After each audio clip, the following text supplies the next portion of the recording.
اب تحقیق کا وقت ہی نہیں لوگوں کے پاس، قرآن بھی نہیں پڑھتے، قرآن مجید کی تلاوت نہیں کرتے، فقہ اور علوم کی طرف جانا تو اور بات ہے، نماز روزہ جو اسلامی فرائض ہیں ان کی طرف توجہ نہیں ہے۔ قرآن مجید اچھے لوگ، مذہبی لوگ جو دوسروں کو درس دیتے ہیں، تلقین کرتے ہیں، واعظ کرتے ہیں، اگر ان کو بٹھا لیا جائے اچھے قاریوں کے سامنے تو وہ ان کا تلفظ بھی صحیح نہیں۔ مشائخ کو دیکھیں، علماء کو دیکھیں کہ ان کا تلفظ خراب ہے، قرآن مجید صحیح نہیں پڑھ سکتے، تو قرآن مجید کا سمجھنا وہ تو بات کی بات ہے۔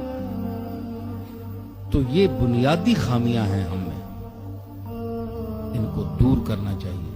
اپنی اولاد کو، نسل کو قرآن مجید کی تعلیم دینا ضروری ہے۔